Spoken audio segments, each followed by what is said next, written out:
નમસ્કાર વિદ્યાર્થી મિત્રો, કેમ છો? મજામાં ને? આગળના લેક્ચરની અંદર આપણે ધોરણ 9નું જે પાઠ્યપુસ્તક હિન્દી જે છે એમાં ગદ્ય 9 નિર્ભય બનો આ પાઠ આપણો અધૂરો છે. આ અધૂરા પાઠની જે આપણે આગળ જે ચર્ચા કરેલી એ પછી ફણેશ્વરનાથ રેણુ વિશેની થોડીક જે વાત કરી હતી. વિદ્યાર્થી જીવનનો જે આ પાઠ છે અને આ વિદ્યાર્થી જીવનની અંદર જે બનેલ ઘટનાઓ, જે એને વિદ્યાર્થી જીવનમાં જે સેવાના જે કાર્ય કરેલા છે તે વિશે આપણા સમક્ષ જે મૂક્યું. અને હકીકતની અંદર આપણે વાસ્તવિક રીતે વિદ્યાર્થી તરીકે આપણે ઘણા બધા કાર્યો કરી શકીએ, પણ આપણા કાર્ય છે ને તે નાના લાગે બધાને, પણ નાના કાર્ય પણ માણસના જીવનની અંદર મોટી દિશાઓ સુધી જતા હોય. તો આ વસ્તુ આપણે જે સમજવાની જે વાત, એ જ વસ્તુ ફણેશ્વરનાથ રેણુના જીવનની અંદર કે જ્યારે એ ધોરણ 5ની અંદર ભણતા હતા ત્યારે એવા સમયે એક બનાવ જે એના જીવનની અંદર જે બનેલો, અને એમ કહેવાય કે રેણુ છે ને એ એકાએક હીરો બની ગયો હતો. હવે કેવી રીતના સત્ય જે હોય, નિર્ભયતાથી તમે કામ કરો, ખોટું નથી જ કર્યું તોની વાત છે. એટલે 5મા ધોરણની અંદર પોતે ભણતા હતા ને એનો બનાવ છે કે જે સ્કૂલની અંદર પોતે ભણતા હતા એમાં એક દિવસ આંદોલનની જે રેલી જતી હતી એમાં ફણેશ્વરનાથ રેણુ અને આ બધા જોડાઈ ગયા. અને એ સમય દરમિયાન સ્કૂલ ચાલુ હતી એટલે આના મિત્ર સર્કલને ફણેશ્વરનાથ રેણુ ને આ બધા એની સાથે જોડાઈ ગયા. હવે બરાબર 5 વાગ્યાનો સમય થયો એટલે સ્કૂલ છૂટી ને અહીંયાથી ને એ આંદોલનકારીઓને જે બધા રેલી નીકળતી હતી એ સમય દરમિયાન રેણુ આ પોતાના આચાર્ય, બંગાળ તરફથી પોતે આચાર્ય હતા, કોટ પહેરેલ, ધોતી પહેરેલ, ચશ્મા માથે ટોપી, અને એ રેણુએ એનો હાથ પકડ્યો. તમે તો કે અમારા ગુરુજી કહેવા હોય કે આ કે સત્યના માર્ગ ઉપર ચાલનાર, સાચા કામ સાથે જે લડવા માટે જે રેલી છે કે તમે પણ આની અંદર જોડાવ.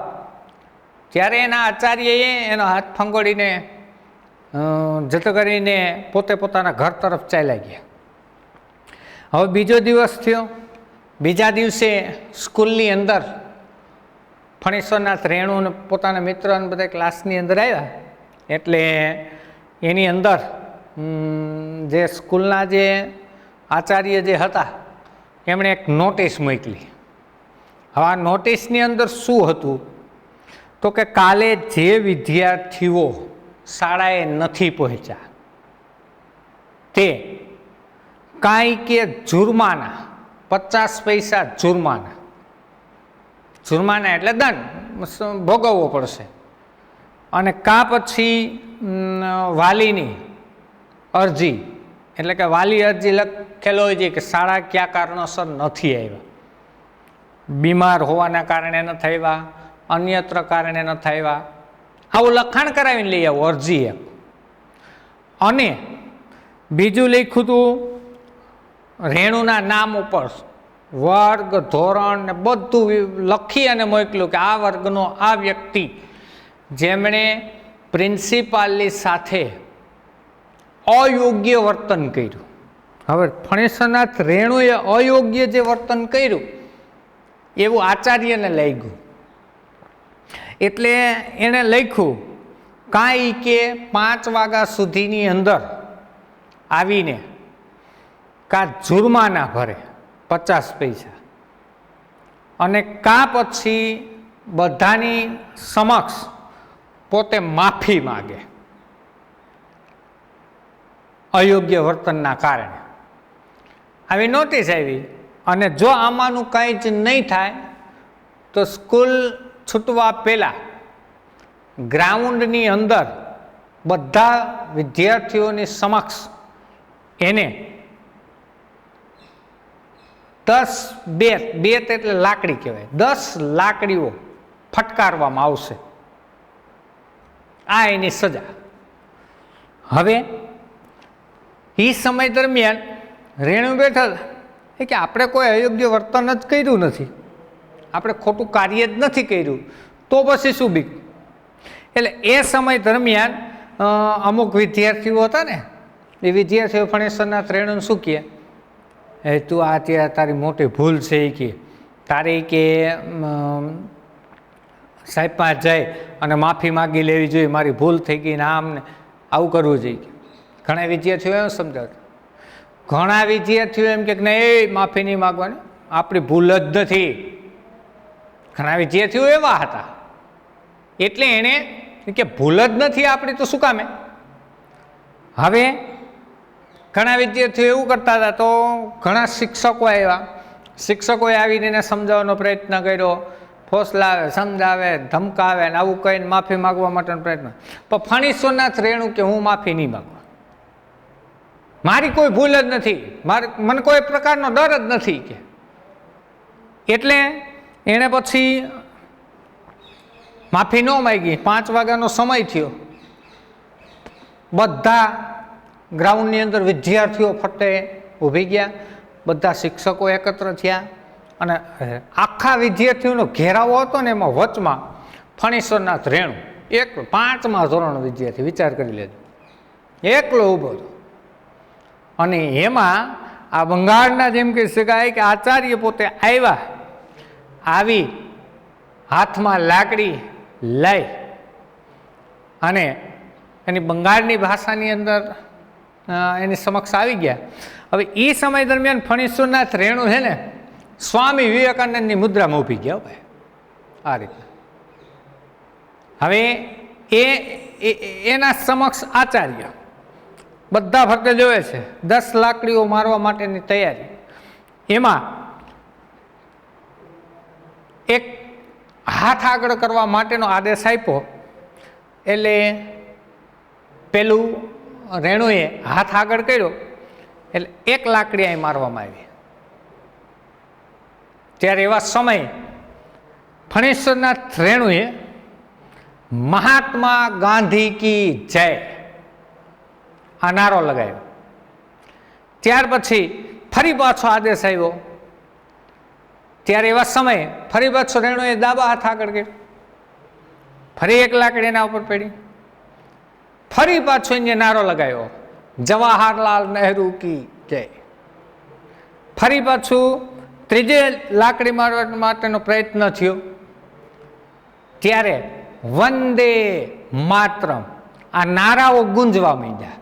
નારાઓ ગુંજતા હતા ત્યારે એવા સમયે આંદોલનકારી નેતા જેમ કહેવાય કે ત્યાંના ક્રાંતિકારી જે હતા એ ક્રાંતિકારી ત્યાં આખું સરઘસ ત્યાં આવી પડ્યું.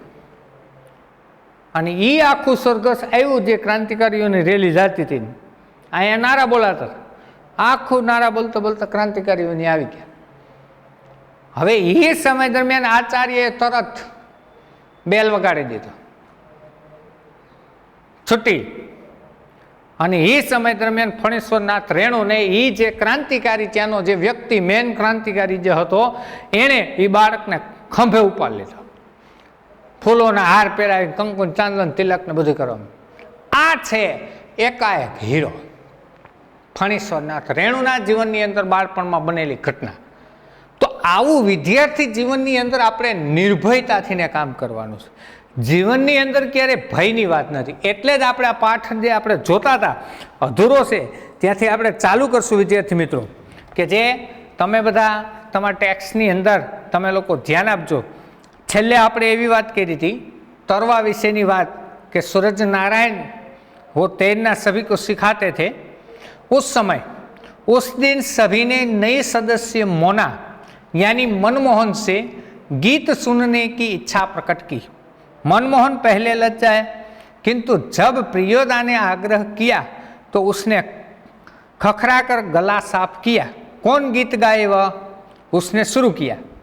उस दिन सभी सदस्यों को मनमोहन जो है उसके स्वर से गीत सुनना चाहते थे. मनमोहन पहली આપણે જ છીએ, આપણે પહેલી વખત પ્રાર્થના સભાની અંદર ગીત ગાવા જાય, શરમ ન આવે? ठीक वैसे ही मनमोहन है, प्रियोदा ने आग्रह कर कर उसे गाने के लिए आग्रह किया। मनमोहन ने गला साफ અને હંમેશને માટે ગાવા વાળો પેલી આમ કરશે। कौन गीत गाएगा? तब उसने शुरू किया, राम रहीम ना जुदा करो भाई, दिल को सच्चा रखना जी रे। भाईचारानी दृष्टि विशेनी जे वात छे। आज धर्मना नाम पर जे झगड़ाओ जे थाय छे, धर्म प्रत्ये ईश्वर प्रत्ये हृदय साफ हो। आ गीतना मतलबो आवा शब्दों से। गीत समाप्त होने के बाद प्रियोदा बोले, वाह बहुत मीठा गला है तुम्हारा, कालू तुम प्रभात फेरी वाले दोनों गीत मोना को सिखा देना। गीत समाप्त हो गया, प्रियोदा ने उसकी प्रशंसा की, वाह सुंदर कंठ, तुम्हारा बोल जो है वो सुंदर है। कालू प्रभात फेरी सुबह में जो जाते थे उस समय वो गीत गाते थे, तो वह गीत दोनों उनको दे देना। सूरज पश्चिम की ओर झुक गया, बालूचर पर लाली उतर आई, परमान की धारा पर डूबते हुए सूरज की अंतिम किरण झिल मिलाए, पखेरु दल बांधकर बांस वन की ओर लौटने लगे। प्रियोदा के दल के सभी सदस्य पंक्ति बांधकर लौटे। पुल के पास एक गाड़ीवान तन्मय होकर गीत गा रहा था, भोला गरीबक दिन पहिया हरब भोला गरीबक दिन। सूरज पश्चिम दिशा की ओर अस्त होने जा रहे थे। बालूचर पर, बालूचर का मतलब रेतीला तट, और उस रेतीले तट पर परमान नदी के किनारे पर सूर्य अस्त हो रहे और अस्तायमान हो रहे सूरज का जो प्रकाश है वह लाल, जिसे उसकी किरण चारों ओर फैली हुई थी। पखेरु, पखेरु जो है, पखेरु का मतलब पंख वाला, पंख वाले पक्षी, पंख वाले पक्षी है वह सभी अपने दल बांस के वन या तो अपने घर की ओर चल पड़े। प्रियोदा के दल के जितने भी सदस्य थे वह पंक्तियां हार बनकर वह अपने घर की ओर लौटे। उस समय पुल के पास एक तन्मय होकर गीत गा रहा था, भोला गरीबक दिन पहिया हर भोला गरीबक दिन। इस प्रकार की गीत की जो पंक्तियां है वो गा रहे थे। सूरज ने भी उसी सुर में सुर मिलाकर गाना शुरू किया, एकटा जे लोटा छल बेटा छल तीन पनिया, पिबेत काल लोटा छैल कलीन। सूरज, सूर्य नारायण जो है, उन्होंने भी उस तरह गीत के सुर में उन्होंने सुर मिलाकर गीत शुरू कर दिया। तो यहाँ इस प्रकार से कृत्यानंद झा ने कहा विद्यापति की लाचारी है। विद्यापति, विद्यापति जो है वो मैथिली भाषा के एक प्रसिद्ध कवि है, और लाचारी एक लोकगीत जिसे हम कहते हैं। लाचारी, लाचारी के एक लोकगीत टट्ठाय, वो हंसी मजाक में इस प्रकार से सब लोग वहां से चल पड़े थे। बालूचर के उस पार से किसी ने फायर किया, एक पखेरु बालू पर गिरकर चटपटाने लगा, उसका जोड़ा विकल होकर बहुत देर तक रोता रहा। मटमैले अंधकार में एक अर्दलीनुमी आदमी दौड़ा हुआ आया और मरी हुई चिड़िया के डैने को पकड़कर चिल्लाया, मिल गया हुजूर। बालूचर रेतीला तट जो था, उस तट के पास किसी ने फायरिंग, गोली चलाई, तो उस पखेरु, पखेरु का मतलब पंख वाले पक्षी का जो जोड़ा था, उनमें से एक वहां गिर पड़ा। विकल, व्याकुल जिसे कहते हैं कि व्याकुल होकर वह अंधकार में वहां गिरा, तो वह अर्दलीनु में उसका नौकर जो है, डिप्टी साहब का जो नौकर है, वो वहां दौड़कर वहां पहुंचा।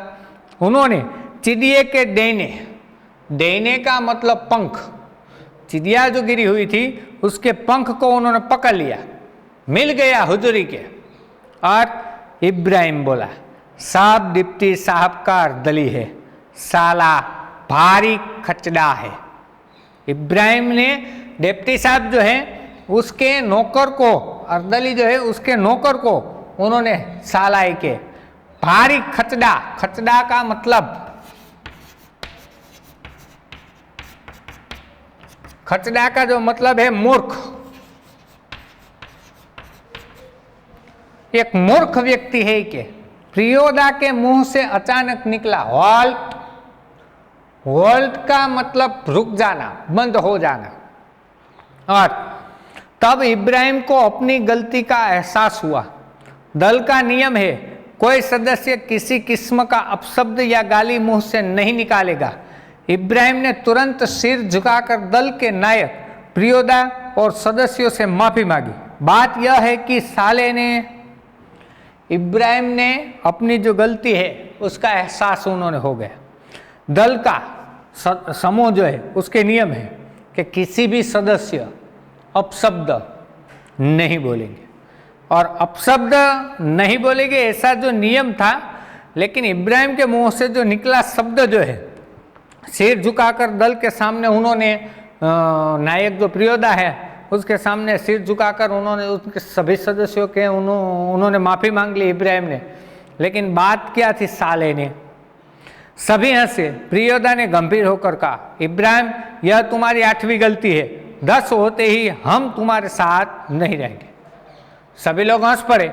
उस वक्त प्रियोदा ने गंभीरता होकर उन्होंने इब्राहिम से कहा कि इब्राहिम यह तुम्हारी 8वीं गलती है कि अगर शायद 10 गलती इस प्रकार से जो तुमने की तो तुम इस सदस्य से, इस दल से तुम्हें निकाल दिया जाएगा। इब्राहिम ने पूछा, लेकिन सरकारी अफसरों को गाली देने में क्या अर्ज है?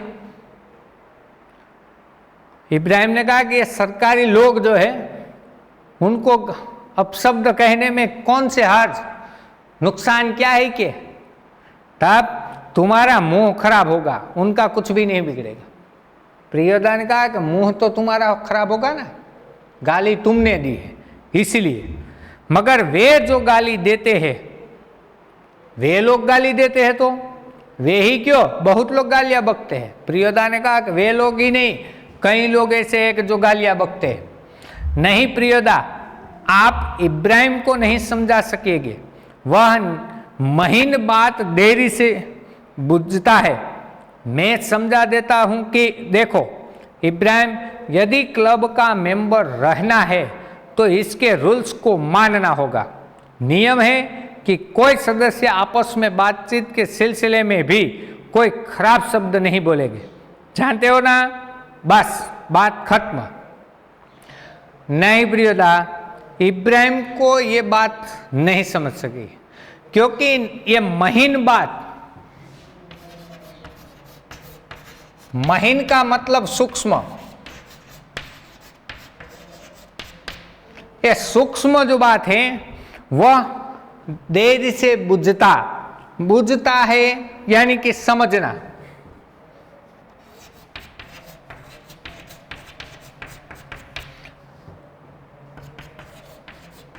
समझना, ये देरी से, सूक्ष्म बात जो है इब्राहिम को देरी से समझ में आती है। देखो इब्राहिम, क्लब का कोई भी मेंबर या तो इस रूल्स को मानना होगा, ये हमारे नियम जो है इस नियम को आपको मानना होगा। नियम, कोई भी किसी सदस्य आपस में बातचीत करते हैं तो उस वक्त भी एकाएक कोई अपशब्द या तो ऐसी बात नहीं होनी चाहिए, बस बात खत्म, यहाँ बात खत्म हो जाती है। साहू आइन धर्मशाला के पास आकर सभी ने एक दूसरे से विदाई ली। कालू ने कहा, मोना तू रास्ते में डरेगा, मैं जानता हूं, चल मैं पहुंचा देता हूं। साहू आइन धर्मशाला जो है, उस धर्मशाला के पास सब लोग पहुंचे, वहां से सब लोगों ने विदाई ली। कालू ने कहा, मोना तू रास्ते में डरेगा इसलिए चल मैं तुम्हें पहुंचा दूंगा। तब उस वक्त प्रियोदा ने कहा, मोना डरता है, मैं उसे पहुंचा दूंगा, तू घर जाकर। कालू ने कहा, तुम डरोगे मैं पहुंचा दूंगा। तो उस वक्त प्रियोदा ने कहा कि मोना डरता है, वो बात सही है, तो मैं उसे घर तक पहुंचा दूंगा। रास्ते में प्रियोदा चुप रहे, एक सुनी जगह पर आकर रुक गए। सड़क के दोनों ओर बड़े बड़े पीपल के पेड़, दोनों ओर बहुत दूर तक खंडहर और मैदान। पास के एक उजड़े हुए मकान की ओर इशारा कर प्रियोदा ने कहा, जानते हो इस घर में कभी मुर्दों की चीरफाड़ होती थी, पोस्टमार्टम हाउस था यहाँ, इसलिए लोगों को डर है कि आसपास के पेड़ों पर भूत पिचास किलकिल करते रहते हैं। मैदान में प्रेतनियां नाचती है संतालियों की तरह झुंड बांधकर। क्यों डरने लगा? प्रियोदा मनमोहन को डरा रहा है, लेकिन उसे डर से मुक्त करना चाहता है। रास्ते में प्रियोदा चुप रहे थे, दोनों जा रहे थे। एक सुनसान जगह है और उस सड़क पर जब जा रहे थे, उस सड़क पर दोनों बड़े बड़े पीपल के पेड़, पीपळाना पर्ણ હોય ને એ રાત્રિના સમયે પવન આવતો હોય ને એટલે અવાજ આવે। હવે એની જ બાજુમાં दोनों और बहुत दूर तक खंडहर, पुराना टूटा हुआ जो मकान जो होता है, उस मकान और उसके पास मैदान, वहाँ एक टूटा हुआ जो खंडहर जो है, उन्होंने वहाँ इशारा किया। किसने इशारा किया? प्रियोदा ने। प्रियोदा ने कहा कि देखो ये टूटा हुआ खंडहर जो है, वहाँ कभी कभी मुर्दों की चीरफाड़, मुर्दा यानी मरा हुआ जो व्यक्ति होता है, चीरफाड़ એટલે તોડું, પોસ્ટમોર્ટમ હાઉસ કહેવાય, પીએમ કહીએ છીએ। અને એ પીએમ કરવામાં આવે એટલે શરીરના અંગોને અમુક અમુકને તોડી નાખવામાં આવે, ત્યાં ચેક કરે કે કયા કારણોસર માણસનું મૃત્યુ થયું। तो ये खंडहर जो है तो वो पोस्टमार्टम हाउस है, इसलिए इनसे लोग डरते हैं। आसपास के जितने भी पेड़ हैं वहाँ भूत पिचास, प्रेतनिया जिसे हम कहते हैं, भूत प्रेत जिसे हम कहते हैं। और भूत प्रेत बोले એટલે આપણે ડરી લાગે।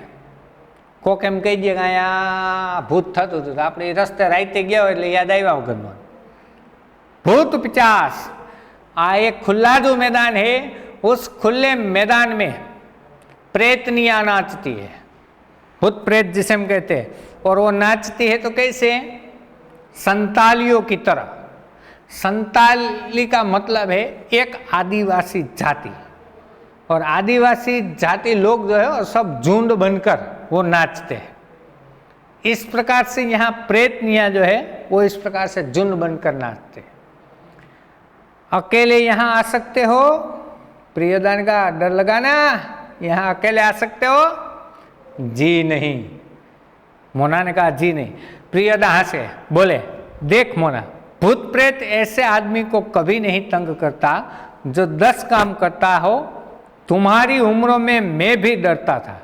मेरे गुरु महाजन ने मुझसे हंसकर कहा कि 10 का काम करने वाला तो खुद भूत होता है, उसको भूत क्या कर सकता है? चलो शुरू करो। तो वह गाना राम रहीम ना। प्रियोदा हंसता हुआ, ठीक है, डर लगेगा। तो प्रियोदा ने हंसते हुए कहा, देखो मोनाई के, ये भूत प्रेत जो है वो ऐसे आदमियों को कभी तंग नहीं करता, हैरान नहीं करता, जो 10 काम करने वाला जो व्यक्ति होता है। और जब तुम्हारी उम्र है ना, उस समय मैं भी था तो मैं भी डरता था। एक बात सही है मित्रों, डर नहीं। पहली वखत हो એટલે ડર લાગે, બીજી વખત એક વખત આપણે શેરીમાંથી અંધારામાં પસાર થઈ ગયા હોય પછી કાંઈ જ ન હોય, બીજી વખત જવામાં કાંઈ તકલીફ પડે नहीं। इसलिए यहाँ प्रियोदा कहते हैं, मेरे गुरु महाजन ने मुझसे हंसकर कहा कि 10 काम करने वाला जो भी लोग होता है ना, वो भूत के समान होता है। ऐसे लोगों को भूत क्या कर सकता है कि वो खुद ही भूत है। 10 काम करवा वालों व्यक्ति वो ही भूत ज कहवाय। और चलाए के तुम शुरू करो कि गाना शुरू कर दो कि जो पहले गाया हुआ जो गाना मनमोहन गाने लगा, राम रहीम ना जुदा करो भाई, दिल को सच्चा रखना जी। मनमोहन ने फिर से गाना शुरू कर दिया। और ईश्वर जो है, ईश्वर के नाम पर, ईश्वर का नाम ले, આપણે ઘણી વખત આમે કીધું એમ ડર હોય, ભૂત પ્રેતનું નામ લે એટલે તરત ઈશ્વરના નામનું રટણ કરવા માંડીએ છીએ। ईश्वर जो है वही सच्चा है, सच्चाई के सामने सभी लोग झुक जाते हैं।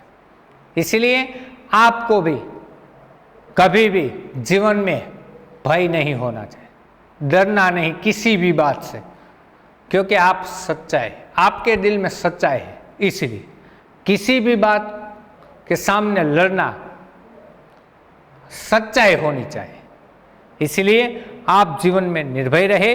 तो यहाँ हमारा ये गद्य जो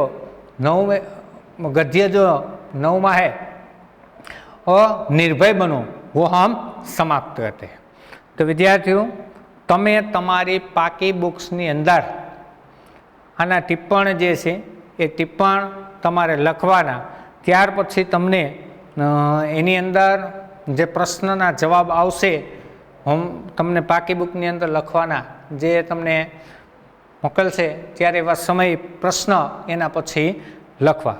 હવે તમારે લોકોએ તમારા ઘરે જઈ અને આ પાઠને ફરી પાછો એક વખત વાંચન કરવું. જય હિન્દ, અસ્તુ.